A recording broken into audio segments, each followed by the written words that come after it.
Sari-saring produkto na mabibili ngayon para po makaiwas sa malamok na nagdadala ng mga sakit tulad ng dengue at malaria. Pero alam niyo ba na may uri ng insect repellent na kayang-kayang gawin sa bahay? Alamin kung paano sa report na ito.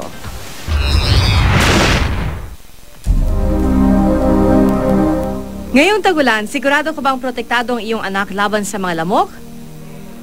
Alam mo bang hindi kailangang gumastos sa malaki para lamang maging protektado laban sa pesteng dengue at malaria mosquitoes?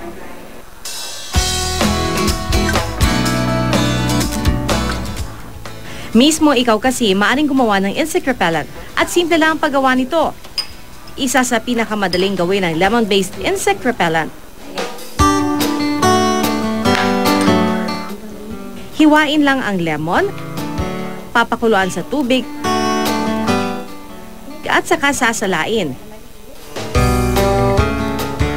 Presto, pwede na itong spray sa katawan. Lalagay natin ito sa isang container na maliit.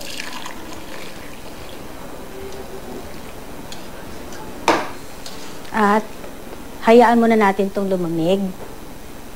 Pag lumamig na siya, pwede na natin siyang ilipat dito sa mga spray bottles. Kung mas matapang naman na amoy ang gusto nyo, pwede raw paghalu-haluin ang iba't ibang aromatic herbs gaya na lang ng citronella, basil, lemongrass at neem tree leaves. Imimix natin lahat ng mga herbs dito sa blender.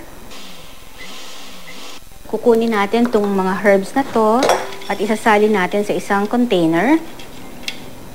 Magmimix tayo ng essential oil. Ang pinili kong essential oil ay itong tea tree oil dahil sa halos kapareho rin siya ng scent nitong lemongrass at saka ng citronella. Imimix natin siya.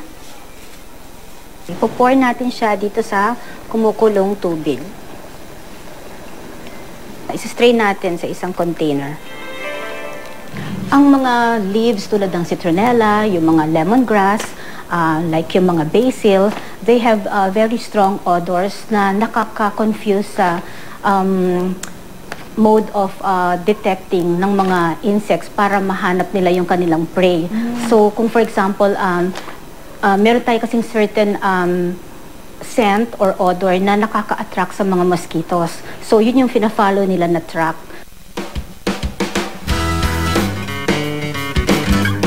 Tatagal daw ng isang buwan ang ma-do-it-yourself na insect repellent.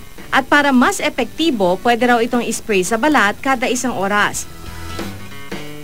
Pag natural, we can be assured na less yung sensitivity sa balat, less yung irritant, wala siya yung mga side effects like yung mga respiratory problems or any experiences of nausea or dizziness na brought about by chemicals.